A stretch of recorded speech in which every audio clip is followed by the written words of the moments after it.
ওরা প্রতিদিন এটা ভাঙার চেষ্টা করে, কিন্তু ভাঙতে ভাঙতে আরেকটু ভাঙলেই ভেঙে যাবে। ওরা বলে আগামীকাল ভেঙে ফেলবে, ইনশাল্লাহ বলতে ভুলে যায়। এজন্য এরপরের দিন এসে দেখে আবার এটা আগের মতো হয়ে আছে। কিয়ামতের আগ দিয়ে ওদের মধ্যে এই ইনশাআল্লাহর প্রেরণা আসবে। তাদের একজন বলে উঠবে, আগামীকাল ইনশাআল্লাহ আমরা এটা ভেঙে খান খান করে দেব, ঠিকই ভেঙে ফেলবে।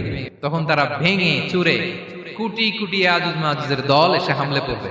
সামনে পড়বে তাবারিয়া সাগর, এক দল এসে তাবারিয়া সাগর এমন ভাবে খাবে, এই দল যাওয়ার পরে আরেক দল এসে এখানে যে সাগরে যে পানি ছিল এটা কল্পনাই করতে পারবে না।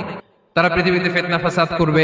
ঈসা আলাইহিস সালাম তখন আসবেন, দোয়া করবে আল্লাহ তাআলার কাছে মুমিনরা, একটা মহামারী দিবে আল্লাহ তাআলা ইয়াজুজ মাজুজের মধ্যে, ওরা মরে যাবে সব।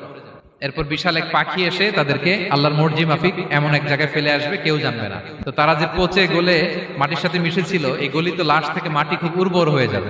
এরপর আল্লাহ তাআলা পৃথিবীর মধ্যে বারাকা দিবেন, কিছু রোপণ করলে তাড়াতাড়ি ফুলে ফেপে বড় বড় ফলমূল হচ্ছে। তো এটা কিয়ামতের আলামতের অন্য কোনো আলোচনায় হয়তো আমরা বলবো। তো জুলকারনাইন তিনি বিশাল এখানে